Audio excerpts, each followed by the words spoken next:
Bismillahirrahmanirrahim. Assalamualaikum warahmatullahi wabarakatuh. Alhamdulillah. Alhamdulillahilladzi 'allamal Qur'an, khalaqal insana 'allamahul bayan. Asyhadu an la ilaha illallah wahdahu la syarika lah. Wa asyhadu anna Muhammadan 'abduhu wa rasuluh. Allahumma salli wa sallim wa barik ala Muhammad wa ala alihi wa ashabihi ajma'in, amma ba'd. Qala Allah Ta'ala fil Qur'anil Karim, a'udzu billahi minasy syaithanir rajim. Syahrul Ramadan,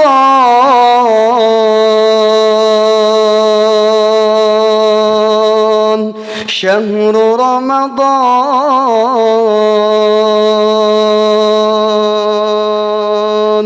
syahrul Ramadan alladzi أنزل فيه القرآن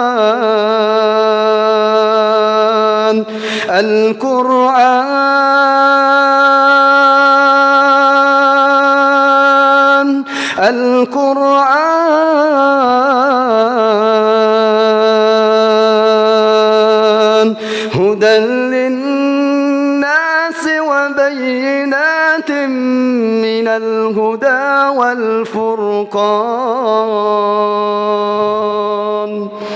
وقال النبي صلى الله عليه وسلم: من صام رمضان إيمانا واحتسابا غفر الله ما تقدم من ذنبه. وقال أيضا: من قام رمضان إيمانا واحتسابا غفر الله ما تقدم من ذنبه. Al-hadis atau kama qala. Bapak-bapak, ibu-ibu jamaah Masjid At-Taubah yang dimuliakan oleh Allah Subhanahu wa taala. Alhamdulillah, puji syukur kita panjatkan atas kehadirat Allah Subhanahu wa taala yang senantiasa memberikan rahmat dan hidayahnya kepada kita semua, sehingga pada malam hari ini Allah masih memberikan nikmat sehat wal afiat. Tidak hanya sehat, tapi yang paling penting adalah wal afiat. Kenapa? Karena berapa banyak saudara-saudara kita yang hari ini secara fisiknya sehat, kakinya sehat, tangannya sehat, telinganya sehat, matanya sehat, lisannya sehat, tapi belum tentu Allah memberikan nikmat wal afiat. Kalau disuruh angkat barbel, insyaallah kuat fisiknya. Kalau disuruh lari 100 meter, kuat kakinya, tapi belum tentu Allah memberikan nikmat sehat wal afiat. Maka panjenengan kalau ditanya sehat, tidak hanya sehat, tapi wal afiat. Pak, sehat? Alhamdulillah. Ibu-ibu di belakang sehat, Bu? Alhamdulillah. Wal afiat. Bapak Ibu yang dimuliakan oleh Allah Subhanahu wa taala. Allah Subhanahu wa taala berfirman di dalam Al-Qur'an surat yang ketiga ayat 113. Apa artinya itu? Allah menggambarkan profil orang-orang yang soleh. Semoga itu ada di antara kita semua yang hadir pada siang hari ini. Amin, Allahumma amin. Yang pertama, profil orang-orang yang soleh yang Allah gambarkan, yang Allah sebutkan di dalam Al-Quran satu persatu. Yang pertama, profil orang yang soleh yakni ummatan qaimah. Artinya apa? Artinya apa? Orang yang jujur, orang yang baik, orang yang lurus. Kalau ada orang yang jujur, kalau ada orang yang baik, kalau ada orang yang lurus, itu layak dijadikan sahabat. Dulu sering kita dengar nasihat orang tua kita, kalau kamu bergaul dengan orang yang menjual minyak wangi, kamu pasti wangi, sekalipun kita belum mandi, karena bergaul dengan orang yang menjual minyak wangi. Dan sebaliknya nasihat orang tua kita dulu, kalau kamu bergaul dengan orang yang perokok, di sini nggak ada yang rokok ya? Alhamdulillah, masalah. Bersyukurlah bagi seorang bapak yang tidak perokok. Buktinya apa? Nggak ada yang pegang rokok, saya lihat. Insyaallah. Itu nasihat-nasihat orang tua kita dulu. Karena kenapa? Masalah pengaruh teman itu begitu sangat luar biasa. Tapi mohon maaf Bapak Ibu, mencari orang yang jujur di tanggal 8 jam 8 tepat itu sulit. Yang lagi tren hari ini adalah apa Bu? BBM yang korupsi 965,5 triliun. Itu orang biasa apa orang luar biasa? Orang luar biasa? Orang alumni S1 apa alumni SD? Alumni S1? Orang pintar apa orang bodoh? Apa yang hilang di situ? Kejujuran. Maka mencari orang yang jujur saat ini ibaratkan kita mencari emas permata di dasar laut. Makanya mereka yang korupsi, mohon maaf, itu punya misi. Korupsi 1 juta dengan 960 triliun itu dosanya sama. Lebih baik 960 triliun. Makanya tidak ada dalam berita orang korupsi 1 juta, orang korupsi 2 juta. Pasti mainnya T. Padahal angka T itu angka yang jauh. A, B, C, D, E, F, G, H, I, J, K, L, M, N, O, P, Q, R, S, T. Nggak ada juta-jutaan ratusan. Pasti T, Masya Allah. Maka mencari orang yang jujur itu sulit. Dan sifat kejujuran ini nggak bisa diwariskan. Akan nampak di dalam kehidupan kita bersosial, berbangsa, dan bernegara. Saya ngomong terlalu keras apa mboten? Khawatirnya kayak jenengan bilang kayak orang marah ceramah itu. Suaranya saja yang keras, Pak. Karena mic-nya ini mantap banget mic-nya, apalagi direkam ini. Semoga nggak dimasukkan di YouTube nih. Bahaya kalau ceramah gini Abang Goni. Tapi aman di sini. Kalau ada Abang Goni aman semua, Ustaz, aman. Beres. Yang pertama. Yang kedua, profil orang yang soleh, yakni yatsluna ayatillahi ana al-lail. Apa artinya? Orang yang istiqomah membaca Al-Quran, terutama di malam hari. Maka pantas di bulan suci Ramadan itu, Masya Allah, orang-orang berbondong-bondong membaca Al-Quran. Maka bahasa Rasulnya, Masya Allah, Iqra'ul Quran, bacalah Al-Quran. Kenapa? Fa innahu ya'ti yaumal qiyamati syafi'an li ashabiha. Bacalah Al-Quran karena ia akan menjadi syafaat. Tidak hanya syafaat, tapi ia akan menjadi sahabat. Mohon maaf, kita mungkin suami istri hanya sebatas sahabat di dunia, tapi belum mampu bisa bertemu di akhirat. Tapi ketika kita bercengkramah dengan Al-Quran, maka Allah akan selalu menjaga kita fid dunya wal akhirat. Maka seorang ulama yang hari ini tokoh cendekiawan, yakni Ustadz Adi Hidayat, pernah mengatakan, semakin banyak kita sibuk dengan Al-Quran, maka Allah akan memudahkan segala urusan kita. Sekali lagi, semakin banyak kita sibuk dengan Al-Quran, maka Allah akan memudahkan segala urusan kita.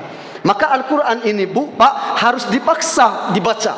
Karena kalau nggak dipaksa, kita tidak akan bisa pegang lama-lama. Misal, ada Al-Quran, ada HP, ada Al-Quran. Kira-kira dua benda ini mana yang paling betah kita pegang, Bu? Khusus ibu-ibu yang saya tanya.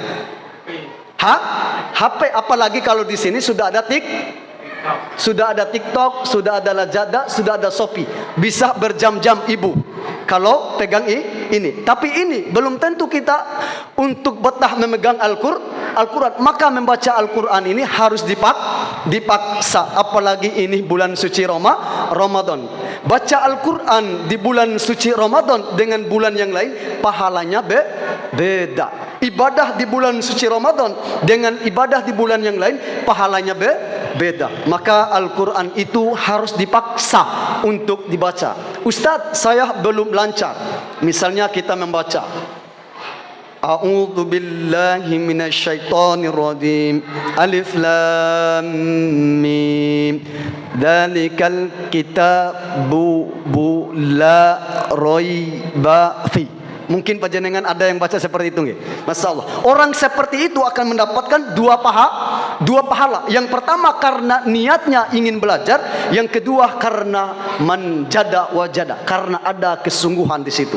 Maka Al-Quran harus dipaksa untuk dibaca.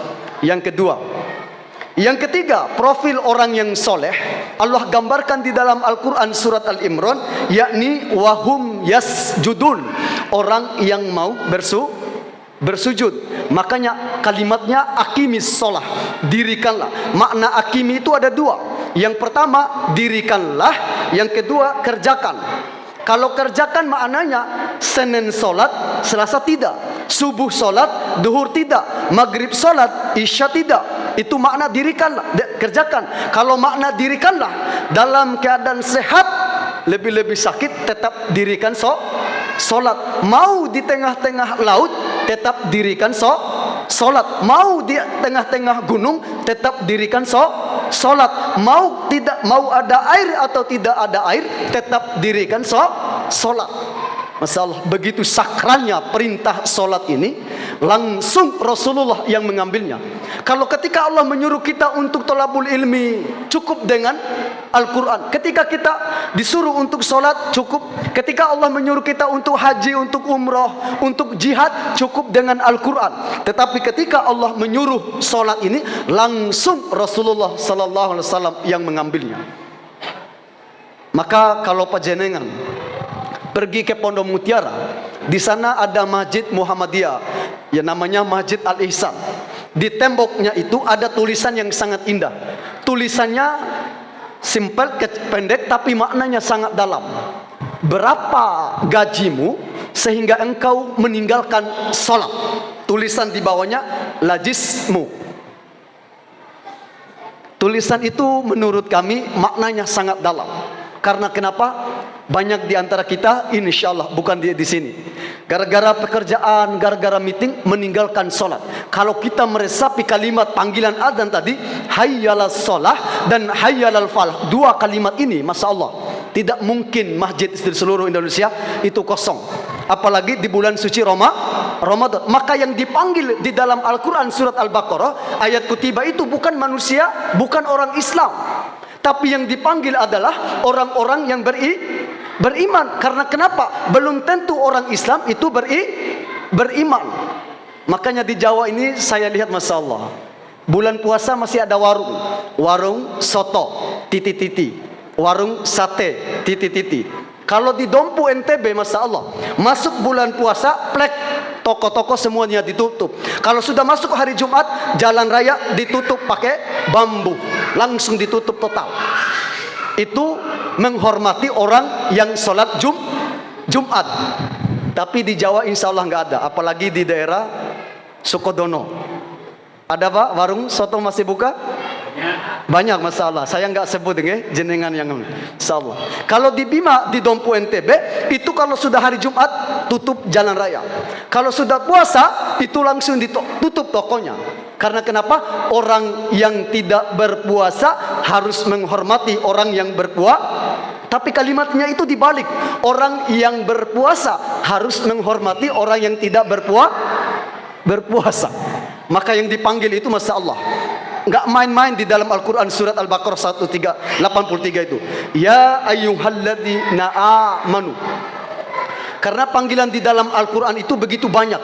Ada panggilan ya ayuhan nas, ada panggilan ya ayuhal kafirun, ada panggilan ya ayuhal mudassir, ada panggilan ya ayuhal mujammil, ada panggilan ya ibadur rahman, ada panggilan ya bani Israel. Ternyata panggilan yang paling tertinggi dan panggilan yang paling mulia adalah panggilan ya ayyuhalladzina amanu, diulang di dalam Al-Quran sebanyak 83 kali.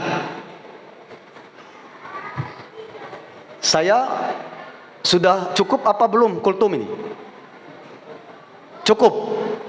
Masih ada 3 soalnya ciri-ciri orang profil. Ibu-ibu yang bawa pulpen bisa buka surat Al-Imran ayat yang 113 dan 114. Allah menggambarkan profil orang-orang yang soleh. Yang keempat, saya cepat. Yang keempat yakni yatslu wa ya'muruna bil ma'ruf wa yanhauna 'anil munkar. Amar ma'ruf nahi munkar. Yang kelima, wa yusari'una fil khairat. Orang yang terjebak dalam sebuah kebaikan. Misal di Masjid At-Taubah ini ada qiyamul lail nanti malam, maka pasti orang itu yang akan yang menggerakkan. Misalnya di Masjid At-Taubah ada pengumpulan zakat fitrah, atau ada renovasi masjid atau bah sampai lantai ke-10. Kok nggak ada yang bilang amin nih? Aminnya telat, berarti nggak jadi lantai 10. Yang terakhir, yakni wa yusari'u nafil khairat, orang yang terjebak dalam sebuah kebaikan. Masyaallah. 6 karakter profil orang-orang yang soleh. Mungkin 6 ini sulit, amar ma'ruf apalagi, atau mungkin jujur mungkin sulit, 5 saja. 5 mungkin berat, 4 saja. 4 berat, 3 berat, 2 berat, 1 di antara 6 karakter itu ya Allah sebutkan dengan kalimat, ditutup dengan kalimat qasam. Apa itu kalimat qasam? Kalimat sumpah, yakni wallahi, billahi, tallahi. Tapi kebanyakan di dalam Al-Quran yakni huruf waw, yakni wal asri, wad duha, wal laili, wal fajr, was sama, wan nahar. Ini namanya huruf qasam, huruf sumpah. Ditutup di ayat 114, Allah menyebutkan wa ulaika minas solihin. Maka kulo yakin insyaallah kulo kali panjenengan sedoyo semuanya akan masuk surga. Karena kenapa? Allah sudah sebutkan ribuan tahun yang lalu, wa ulaika minas solihin. Insyaallah Masjid At-Taubah semuanya menjadi orang-orang yang soleh. Di sini ada yang namanya Pak Soleh? Ada? Enggak ada? Berarti enggak jadi masuk surga jemaah Taubah. Bercanda Bu Pak. Nah, di ujung ayat itu masalah begitu indah Allah sampaikan menutup dengan kalimat waw wa ulaika minas solihin. Insyaallah semoga kita menjadi kategori yang dicap oleh Allah orang-orang yang soleh fid dunya wal akhirah. Karena pengaruh orang yang soleh itu sangat luar biasa. Misal ada 10 orang yang minuman khamar misal, tapi ada 1 orang yang soleh. Misalnya di daerah sini ada 5 orang yang ahli maksiat, tapi ada 1 orang yang soleh, Allah menurunkan rahmat. Maka begitu dahsyatnya manfaat dan keberkahan orang-orang yang soleh. Apalagi kalau seorang pemimpin itu soleh, maka akan turun rahmat yang dari langit akan turun dan yang dari bumi akan keluar. Semoga 6 poin itu Allah menyebut ciri-ciri dan profil orang-orang yang soleh. Allah kasih kepada kita semua yang hadir pada siang hari ini, bukan hanya soleh di dunia, tapi fi dunia wal akhirat. Terima kasih, mohon maaf. Wassalamualaikum warahmatullahi wabarakatuh.